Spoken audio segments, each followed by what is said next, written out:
David with Cold Springs Conversations, and we are so glad that you've joined us tonight.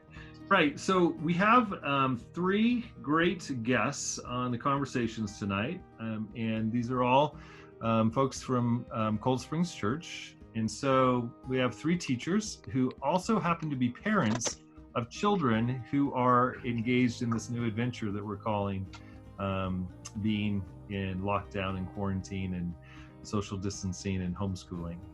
So we'll start with the teacher who is the teacher of the youngest, Naomi. If you could just introduce yourself a little bit and tell us who it is that you teach and where you teach and what do you do?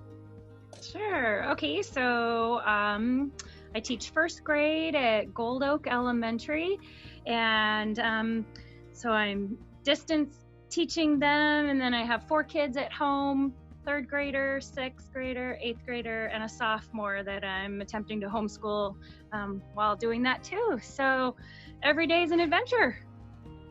Awesome. Thanks, Naomi.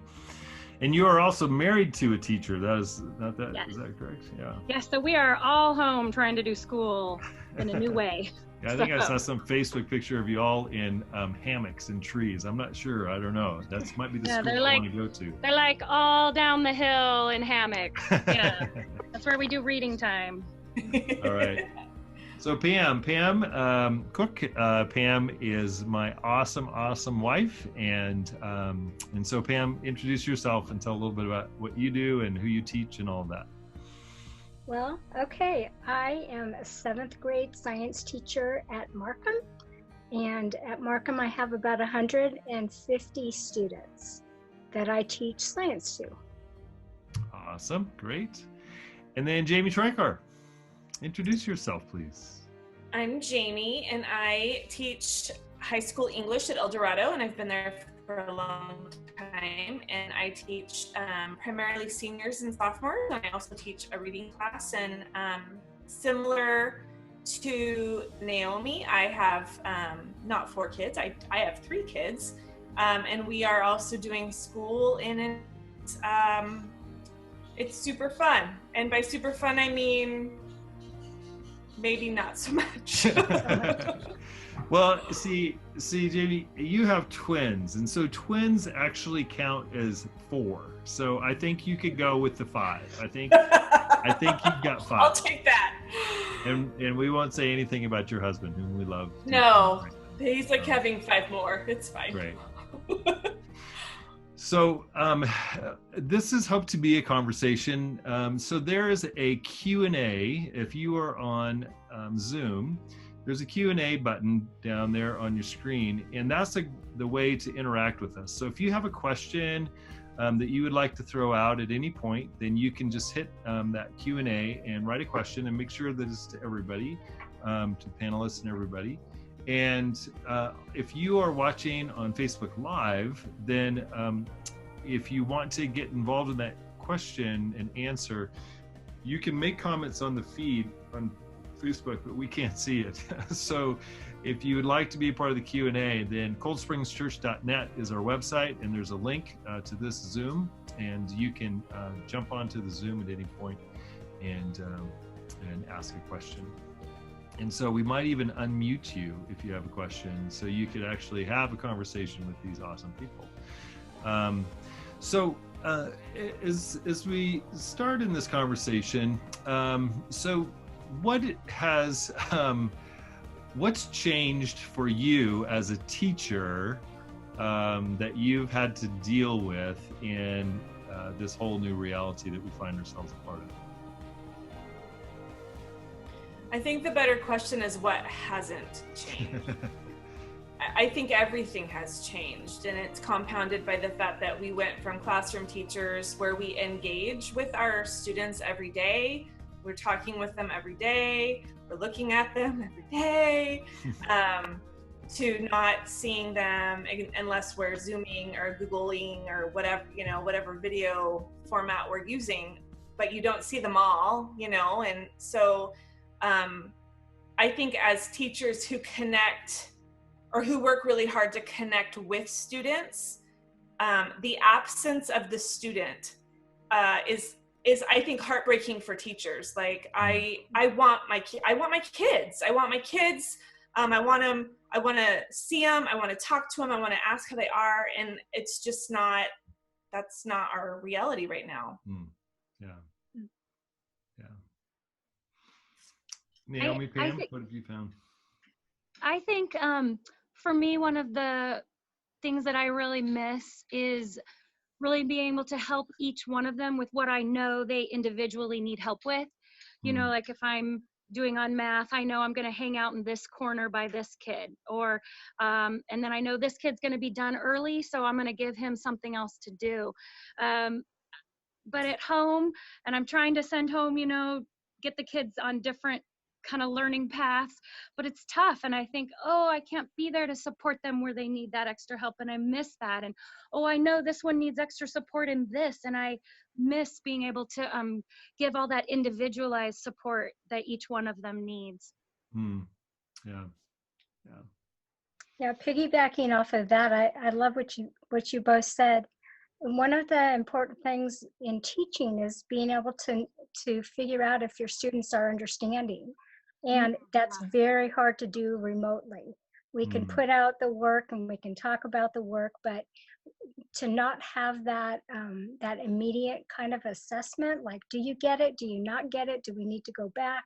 That is really tricky. And I think as teachers, you don't realize how much you rely on that feedback in order to inform your next steps or your next teaching. So not having that, it feels kind of like fumbling around in the dark. Not that we're fumbling. We're doing very well. Sometimes an excellent job. We are fumbling. Let's make that clear. No fumbling at all. We're all good. But can I add to Pam's really quick? Sure. I think too, there's that piece of like being able to celebrate with the kid when the kid got it, you know, like I think those are the moments as teachers that we live for. Like, oh, we worked so hard and you got it. Like, we're not able to do that. And I think that's, you know, that's sort of part and parcel of the whole thing, but we can't help them where they need help. And we also can't celebrate them because we don't know when they got it, or if they got it, or if they're even with us. So part of the reality is that you are all teachers. So obviously, because you're all teachers, now that you've become homeschool teachers, it's really easy for you as a parent. So if you put that other hat on, everything's simple because you're veteran teachers and it all easy, everything, right?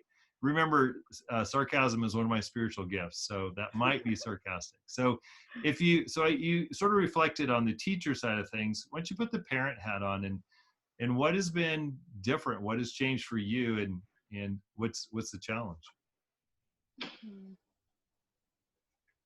My gift is not elementary. It's just not. I think there's a reason why teachers have classrooms not in their home. And so I am a teacher, and this is really hard. Like, this is really hard to sit and do school with my kids every day. It's really hard, and that's coming from a person who loves, like, I love teaching, but I don't know that God meant for me to teach my own children. I just don't think that's what he had me designed for. All right. Yeah, I think it's hard to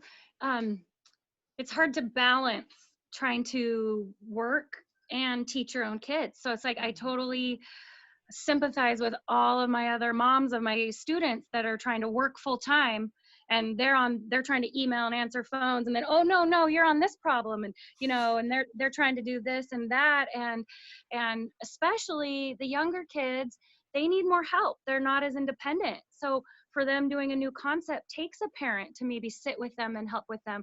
But a working parent doesn't have all day to go sit with their kids and help them with school all day. And I get that because I'm struggling with that. My youngest is a third grader, but he's in fractions now. And you weren't born learning fractions. So I have to sit and help him with that. And that takes time. And maybe for Isn't my your older husband kids, a math teacher, by the way?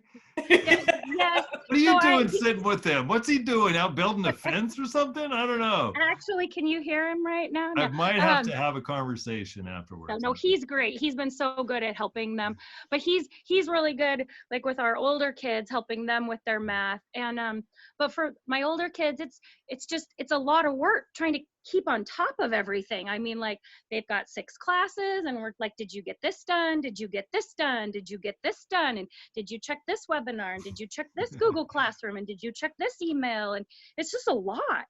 Yeah. Pam, how about you as a parent? Well, I think it's just not fighting. That's the goal right now at our house, is to not make everything a battle about following up and checking up and sharing the computer, sharing the Wi-Fi, all that. I have a colleague who has a passel load of children, and just her children have 17 regularly scheduled Zoom meetings every week. That's just her kids. Wow. Yeah. So sort of the idea behind tonight was to talk about how can parents and teachers partner together? How can we be on the same side? So what would you have to say about, sort of if we can maybe identify through the top, most important things as partnering together to give our kids and our families the best opportunity for success? What would be, top things on that list? Well, I'll start the list off. I think what I hear from teachers and principals is that we would hope our parents would just stay calm and not panic and realize that we're all trying to do our best and that we're gonna make it through. This isn't gonna be forever, and just remain calm and do what you can. I agree. Dustin Haley threw a comment in there, and Dustin is at Rescue School District principal. He says, motto, grace and flexibility. So yeah. Jamie, what were you going to say?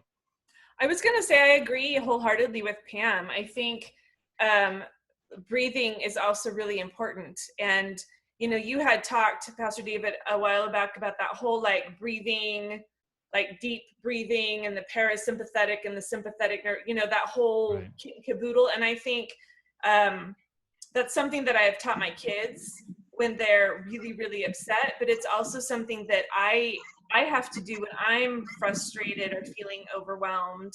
I need to also breathe and just step away from the situation, until I can calm myself down so that I can actually teach them how to do multiplication.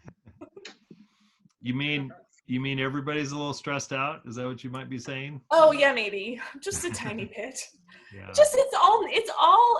There's so many unknowns, and people don't operate well in the unknown. Mm-hmm. Okay, good. And I would agree the same thing, that to absolutely take a deep breath, and we're all going to make it, and your child will too. And I mean, the whole world's in this. We're all going to be reviewing a lot this fall, and if every piece of it doesn't have to get done. And that also to remember that this is different for all of us, and each home might look a little different, and that you would remember what are the most important things for your child. So I'm going to take just example primary, that maybe your child needs to just focus on reading. Maybe that's the most important thing for them, and that you would read with them and or that maybe math is where they need help, but it might not look exactly like being in the classroom, like we were talking earlier. Like maybe your child will help you make dinner and you'll follow a recipe and you'll call that math for the day, and that could be reading and math, and that can be a win, that is something that is fun together, you're learning together, that this isn't going to look exactly like being in the classroom, and that's okay, and take a breath and say that's okay, that this doesn't look exactly like my child being at school all day. Awesome. Good. Just a reminder that we'd love to hear what questions that you have as parents. And if you use that question and answer feature on Zoom, then you can click on that and to throw something out in there. I know we're on Facebook Live as well. I think that Nick might be monitoring that, but we'd really love for you to jump on to Zoom. If you have a question or comment, you can put some comments into the feed, Facebook Live feed. We might be able to see those if Nick passes them on to me, and shares those. But yeah, so okay, so what would be something else that would be critical and important for you as you as teachers would want parents to know? Another thing I think that's really important for parents to know is that we are here to help you. We want this to be as successful as it can be, and we want you to reach out. We want to hear from you. We want to hear from your student, and we, like Dustin said, you know, we can be flexible. And you need to be flexible too. I know I had a student, I assigned a building kind of project, and he emailed and said, can I make it out of Legos? I said, sure, make it out of Legos. So if you need some kinds of flexibility or extra materials or something with from your teacher, or even just help knowing what should I prioritize, or maybe your student needs a little personal phone call or email from their teacher to tell them to get out of bed before noon, if that's important to you. We are here for you. So, don't be shy to ask for what you need. Just real quick, what's the best way to do that? How can a parent reach out to a teacher best? Email for me. Okay. Yes. I would say for most of us, email is the easiest way, because like I actually do get to go into my classroom a little bit, but I'm not there, so calling. But if you send me an email, I'm always happy to call you back. I think most teachers, email definitely would be the easiest, or if they have like a Remind app or something like that. Okay, great. Good. What else do you want?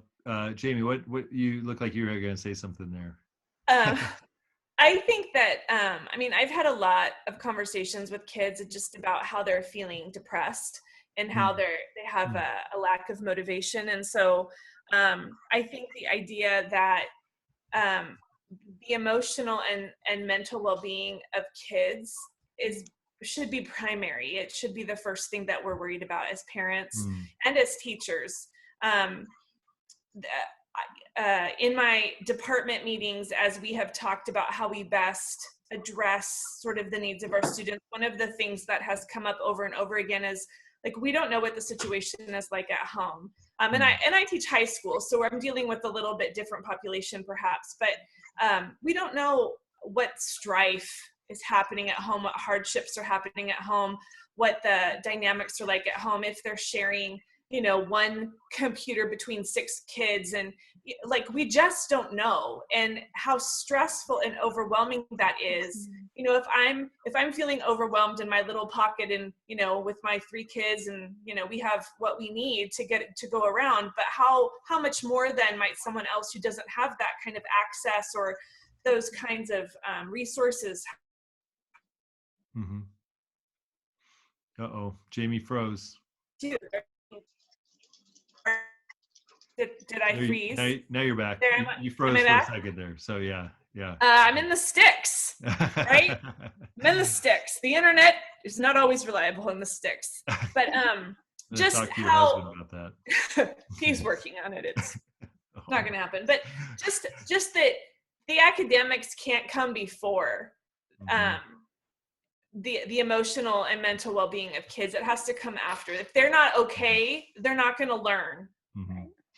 So here's one of the things that's come up, and I've heard this in conversations I've had personally, and we talked a little bit about this, is that there's a lot of fear, I think, from students and parents that this, sort of 6 month or whatever time frame we're going to be in here, but it is going to irreparably harm the education, learning, future opportunity, SAT scores, college, chances, job, earning potential. Wherever your mind goes, there's a sense that this is, if I don't get my kid learning, then this is a forever shift and change in their life. Can you address that as educators a little bit?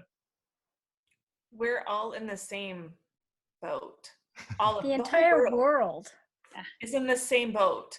And colleges are already, we're talking a lot about grades in high school and transcripts and whatnot. And colleges are already making adjustments. High schools are making adjustments. Districts are making grading adjustments because this is unprecedented. And so I think as we see this sort of play out, I think that it's gonna, it will be a new normal, and it will, we all know, as educators, when we start in the fall, we're gonna have to go back.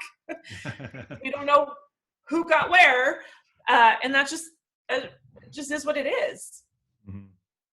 I was just gonna say the same thing. We're all in that same boat, everybody, and it will be okay. When we come back in the fall, we just know, instead of maybe starting here, we're gonna back it up a little bit and start back a little further, and we'll be able to we're gonna pick out what's most important and keep building on those most important standards and going forward. But we're all in this together, and that we want to say to the parents that it will be okay, and our kids will all make it, and we are here to help them. We're going to be helping each one of them with the areas that they most need when we get them back. Mhm. Yeah.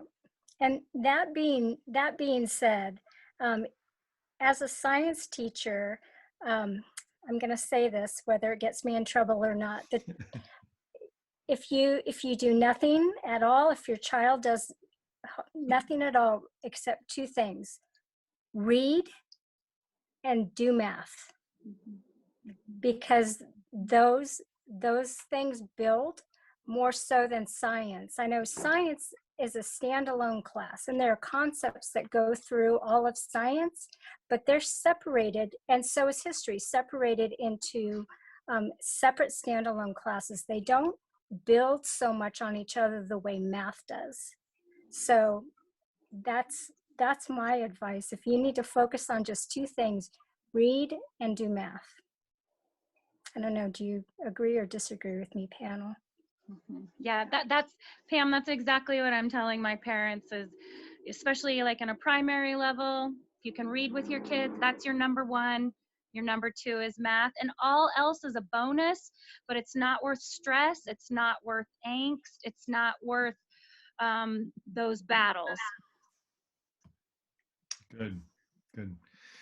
That was a very brave thing, science teacher, that you said that, because I am married to that science teacher, and I know how passionate she is and what an advocate she is for science and the importance of science. But it does matter, especially with high school, when you're talking about needing credits to graduate. But I'm just, one of my gifts, I lower the bar. So that's what I'm doing for you. And I think, again, to remember that this isn't going to last forever. That there will be, I think it's going to be a new normal, but there will be back to some semblance of normal of what we've known in the past of some particular models of education. But I remember last week, Sylvia and Charlotte were sharing, and Sylvia shared that she, both of them homeschooled their kids all the way through, and Sylvia has 3 kids, Charlotte 4. 4 boys, Sylvia, 2 girls and 1 boy, and that one of her parents told her when she had, I think when she had Michaela, their third, is to take a year off from the homeschooling, that intentional homeschooling, and to focus on, being a mom to this newborn and, sort of getting things set up.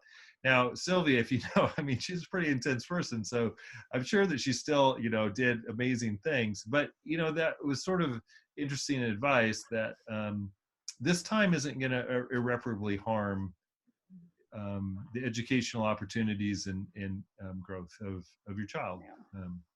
And I think at the beginning you said such important things, that the emotional health and the relationships that you have with your children as parents is the thing that is going to be the most important thing throughout their life and in this time.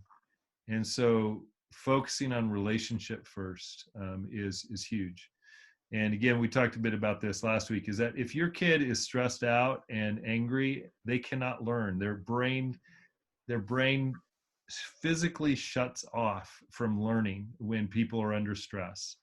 And so if you're pushing really hard and they are crying and they're, frustrated and stuff, go for a walk, get outside, step away from the pencil. It is going to be the best for everybody. So what would be from each of you, and then I want to go into a little bit more question and answer. We have a couple of questions, 3 questions out there. Please, throw some questions out there in the Q&A. But what's sort of each of you, what would be the one thing that you would want people to come away from this webinar with in, parents and teachers and partners partnering together?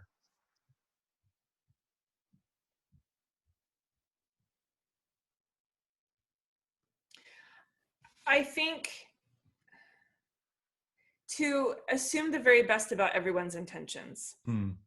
I mean, and I think that goes like with giving lots of grace and having lots of empathy and having lots of compassion, because everyone's situation is different. But to assume the very best about parents' intentions, to assume the very best about kids' intentions, to assume the very best about educators' intentions. Like, we're also doing this at home, as Naomi said earlier, with our kids. And so, I frequently will miss an email, and I don't mean to miss an email, but I've been doing school too. So there is that balance of trying to figure out how to work and how to teach and how to feed and water children who need to be fed and watered at appropriate times at some point. And so I think that if we're all just assuming the very best about people's intentions and giving the grace and giving the compassion and the empathy, I think we will be more connected. Great. Awesome. Thanks, Jamie. I was just going to say that to remember that that right now, as you getting to be their teacher, you get to be their model of going through a tough time. That this is a tough time for all of us, and that you and all of us are struggling to do it well, to not feel like, oh, I'm not doing good here, I'm not doing good here, but that we have to let some things go, because there's going to be times in life where it doesn't go according to plan, and I've got to let that go, and I have to choose relationship over even academics sometime, and that is okay to do that. And even that I have to do that sometimes even with my own kids, when I'm like, no, I want them to get this done, but like you're saying, they need a break, and that I'm going to choose my relationship with my child over them finishing this assignment at this moment. Good. Pam, how about you? Well, I don't know that I can add anything. That was so well said from both of you guys. But I think too, just to kind of piggyback a tiny bit, this is also a great opportunity for your student to take responsibility for their own learning. And one of the, I guess, I don't know, more philosophical arguments is something that we're having to deal with right now, and that is, what's the value of learning, right? Because the grades aren't going to look the same. You know, the little smiley face stars on the top of the paper aren't going to look the same. Just look at what's the value of learning. You know, do you really want to go through the rest of your life with the skill set you have right now, or do you think there's a few things that you can add to that? So it kind of distills what's really important. You know, people, God, learning. Awesome. So we're going to go to look at some of the questions. We got some good stuff out there. Hey, Jen, Pagan, you'd made a comment a little bit earlier about Pam sharing something with you. I'm gonna push the allow to talk, because I have that power. Can you just maybe unmute yourself and jump on and share what is it that Pam shared that was meaningful? And you did. Hi, Jen. Hi. I don't see myself, but you won't see yourself. I don't have that much power. I can, but we can hear you. So can't see me though, right? Yeah. Yeah. Yeah. No camera, just okay. Voice. So early on in this, Tom had run into you, David, and talked to you about how I was just like losing my mind, literally losing my mind with having 3 kids home.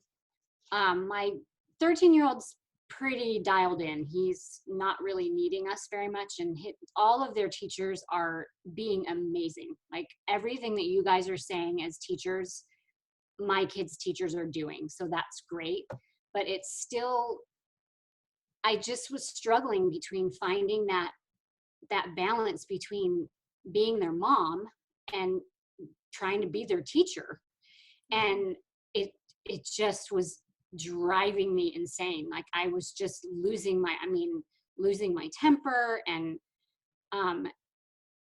you shared with Pam what I had said and what Tom had said, and she just reached out to me and told me that everything that she said in the beginning of this is not forever. It's temporary, and everyone is in the same boat as far as school and being at home, and all the other things that you guys said, Naomi and Jamie, about which she touched on, but saying that your relationship with your children is so much more important than learning.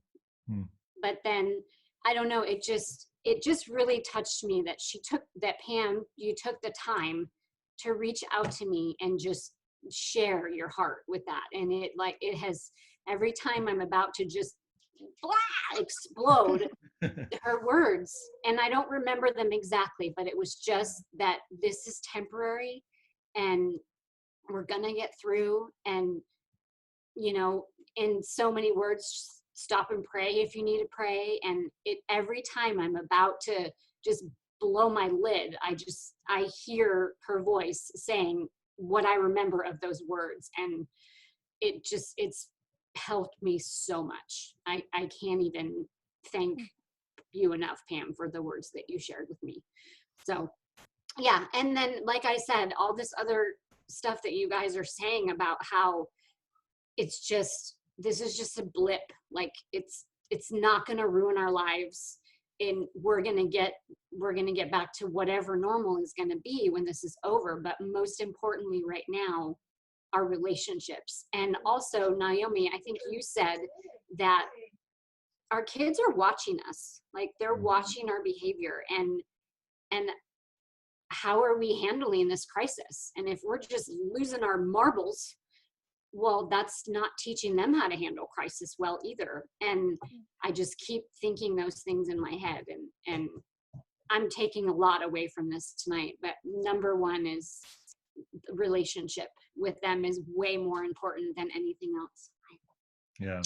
Awesome. So yeah. Thanks, Jen. Sorry, that was a long-winded answer. No, but that's great. That's fantastic. I Thanks. just wanted to touch on everything that everybody said. And Awesome.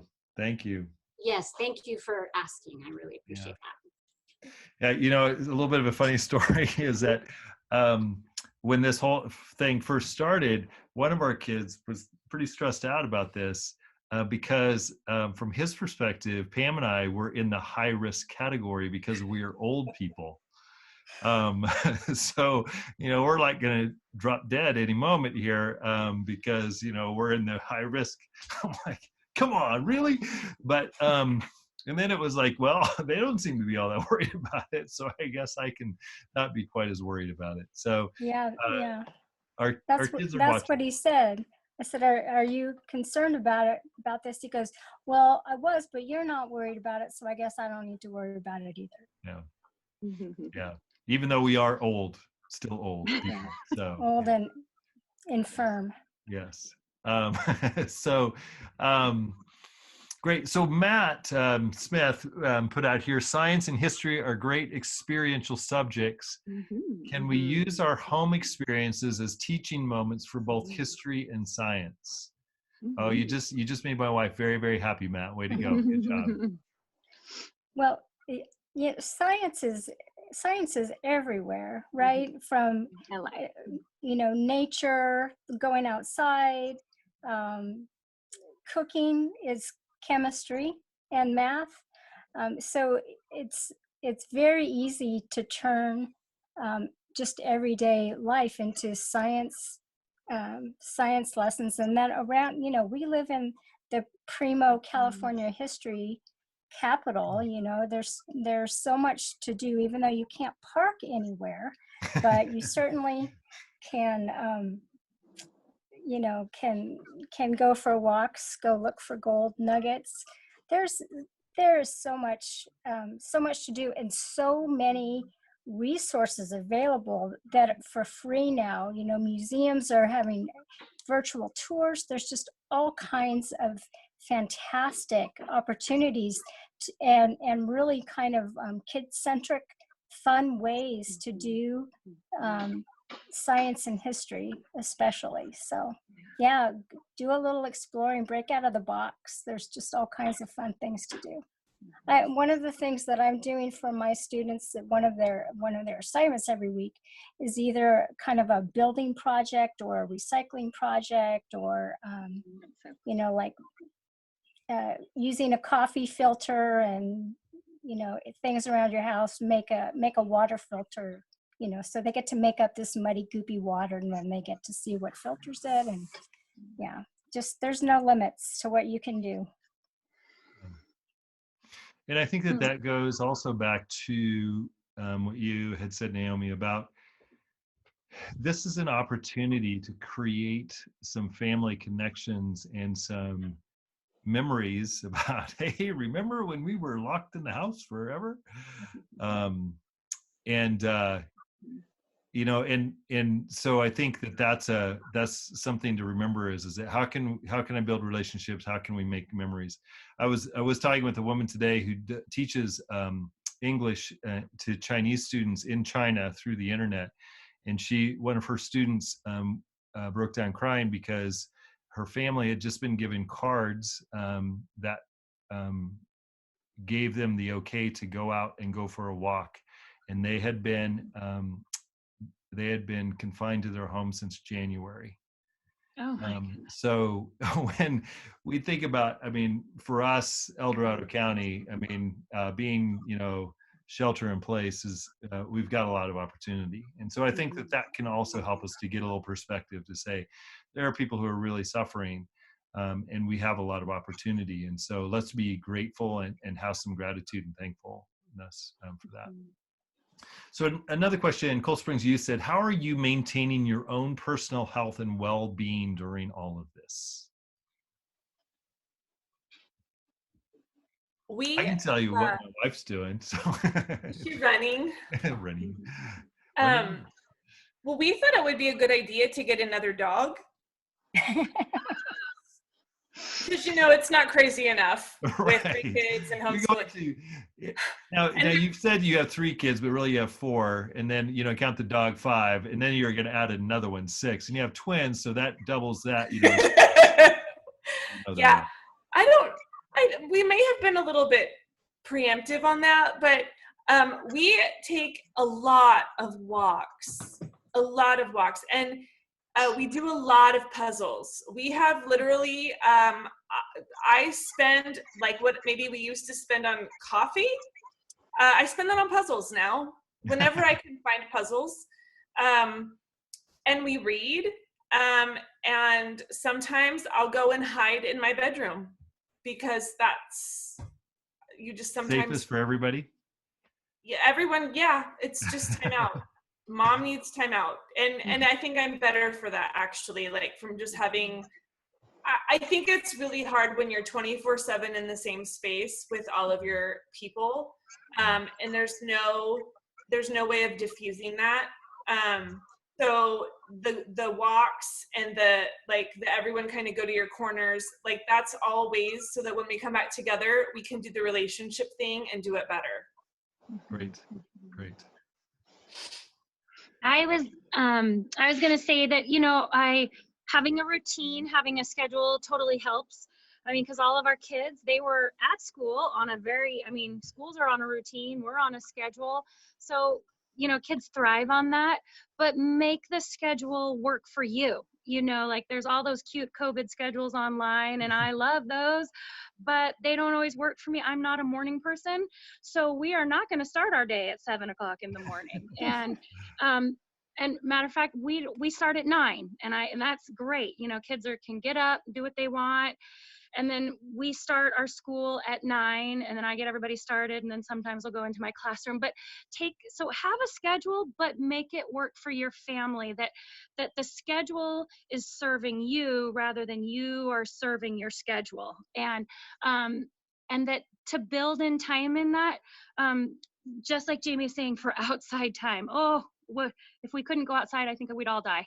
And to take that time, and I don't have any little kids that are nappers anymore, but we all have reading time. That's their quiet time, and that's mom's quiet time. That's my time too, that I don't want to help with homework for a little while, and I don't want to answer the phone. That's my time to, if I haven't had my quiet time in the Word for the day, that's my time for that, or my time to read a book that has nothing to do with school, something like that. Awesome. Great. Pam. Along with the schedule too, depending on the how your children and you best function, it's also really nice to have an end time. That I made a schedule for myself, but it's just the amount of time I have to spend on certain things. Like, okay, I need to spend an hour doing housework every day. All right. So it doesn't say when I start or when I stop, but I know in order to get a sticker on my sticker chart, I only need to do an hour, and occasionally I'll do a little more, but not ever very much. But it's important to also have, with school, to have an end time. So that that when this is done, you get screen time, or you get outside time, or you get whatever, phone time. Great. Good.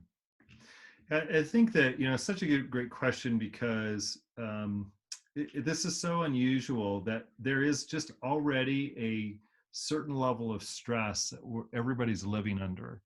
And we forget that we are stressed all along. And so the self-care, you've got to take care of yourself. You have to do things for yourself. And it might feel selfish at times, but when you are healthy, then you are healthier for the people around you. And that is so critical and so important. It really comes, sort of helps us as we end our time today, to remind us that, Cold Springs Church is that we're at, sort of the core, our vision is that we would live and lead out of the overflow of a Jesus trusting life. And that the heart of Cold Springs Conversations is that how do we, in this very real world that we're living, uh, live and lead, influence the people around us out of the overflow of trusting Jesus. And I think that one of the things I'm coming away with and just being reminded is that, God is still, God is still on his throne. He's still in control. The scriptures I read, Psalm 86 at the beginning is that God leans down and he hears our prayers, and that Jesus is the one who can fill us up, and in him filling us up, that can overflow into us and to the people around us, and that and just to be graceful, everybody's doing the best they can, even when they're doing a crappy job. Right? That's probably the hard part is that when somebody's having a really bad day, they're still maybe doing the best that they can, and that's when we need to be most graceful, because we all have bad days. Today was not one of my better days. No patience at all. So everybody gave me lots of space today. So, so thank you so much for joining us for Cold Springs Conversations. Thank you, Jamie. Thank you, Naomi. Thank you, Pam. You guys are awesome. And this will, again, be posted online. Thanks, Facebook people, for joining us on Facebook Live. And we appreciate that so much. And if you have some questions and you wanted to interact, hold on. I think there's somebody. Come here. So we have a grand entrance. That somebody wanted to join us. One of the greatest stress reducers are pets. So Pam's looking for a kitty cat. So if you know of a kitty cat, tell Pam it's dog proof. So thank you so much for joining us. Let me pray for us as we end our time tonight. So, Jesus, thank you for Pam and for Jamie and for Naomi and for their love for students, for their commitment to parents, to partner for success and with our kids. And Lord, we do pray that your grace and your peace and presence would be over each of us, that we would be graceful towards ourselves first and then towards those around us. We pray for your blessing over our families, over our kids, and Lord, that we would be a blessing to those who are looking for hope in the midst of this challenging time. Jesus, we open up our hearts and our minds and our spirits to be filled up by you so that we can overflow your life in this world we live. In the name of Jesus, I pray. Amen. Again, thank you so much for joining me with Cold Springs Conversations. Next week, we're going to be talking about sort of the whole mental health side of things. I've got a couple of my friends who are counselors, therapists, who are going to be joining me on Cold Springs Conversations, and we're just going to be talking about how we can be healthy emotionally and mentally and to help those around us to do the same. So invite somebody to join us again next week. Blessings to you. Have a great weekend. Hopefully you'll tune into coldsprings.church.net on Sunday and worship with us. Blessings.